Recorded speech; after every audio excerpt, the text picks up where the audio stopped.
Hi friends, welcome back. This will be our first study on correct courtship and marriage practices. So today we're going to be sort of exploring the question, why do we need to study this topic before we enter into the courtship and marriage relations?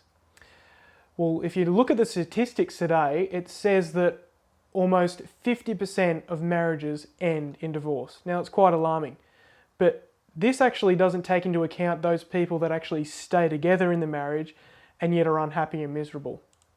But notice what Inspiration says on the statistics of happy marriages. It's quite more shocking than 50%. It says in Testimonies Volume 4 that there is not one marriage in 100 that has resulted happily, that bears the sanction of God and places the parties in a position better to glorify Him.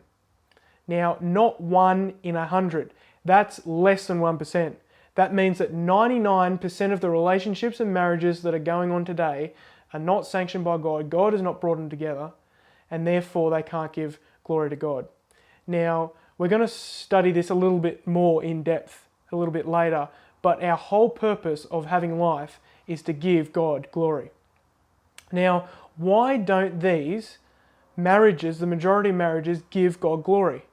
Well, notice this statement here in Adventist Home, page 58. It says, "This underhanded way which courtships and marriages are carried out on this is a cause of great amount of misery, the full context of which is known only to God. On this rock thousands have made shipwreck of their souls." Now, if you want to have evidence of this, if you need evidence, go and watch my testimony, and I'll show you that this statement is 100% true. That if we don't follow God's plan, that you will make a shipwreck of your soul. Professed Christians whose lives are marked with integrity and whom seem sensible on every other subject make fearful mistakes here. They manifest a set, determined will that reason cannot change. They become so fascinated with human feelings and impulses that they have no desire to search the Bible and come into close relationship with God. Adventist Home. So here we see that most people are being directed by their feelings and their impulses. And we have this concept today of falling in love. Now we're going to have a look at that a little bit later study, but you'll find nothing about that in the Bible or the Spirit of Prophecy. Inspiration has nothing to say about falling in love. But most people feel that this is the way they should go. Notice another passage. Courtship is carried on in this age is a scheme of deception and hypocrisy, with which the enemy of souls has far more to do than the Lord. Now, who's the enemy of souls? Satan, right? And it says here that he has far more to do in courtship and marriages and bringing people together than the Lord, which makes sense because we saw the statistics. Not 1 in 100 has resulted happily. And therefore, we see that the majority of people are allowing Satan to choose their partner for them, and it's making shipwreck of their souls and making their life misery.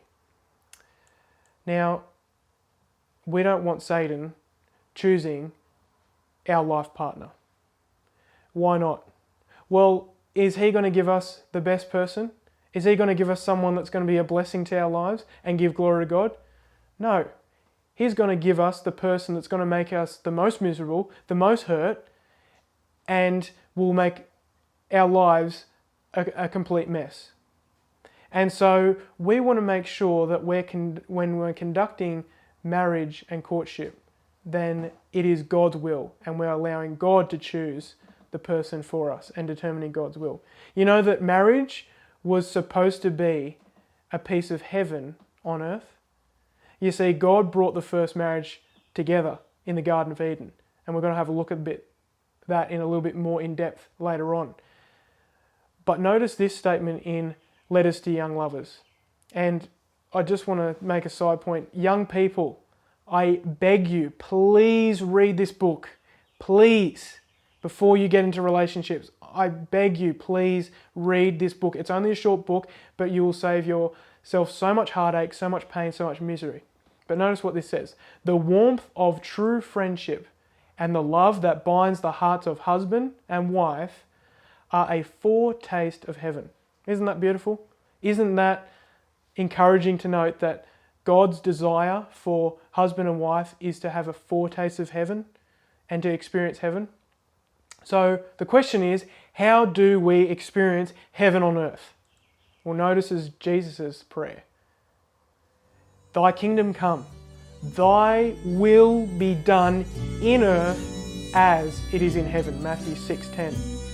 Now notice how we experience heaven on earth by seeking the will of God. Saying, not my will, but thy will be done. And so, as we finish up our study today, let us determine that when we're contemplating entering into courtship and marriage, that our priority, our number one focus, is to determine God's will for our life. You know, there'll be a people at the end of time that give a message saying, give glory to God. And they'll be giving glory to God in every portion of their life, including their marriages. And so our next study will be looking to seek the will of God in this area. Well, that's our study today. I hope that it was an encouragement and a blessing to you. I look forward to seeing you next time for our study, Seeking the Will of God. May God bless you, and we'll see you next time.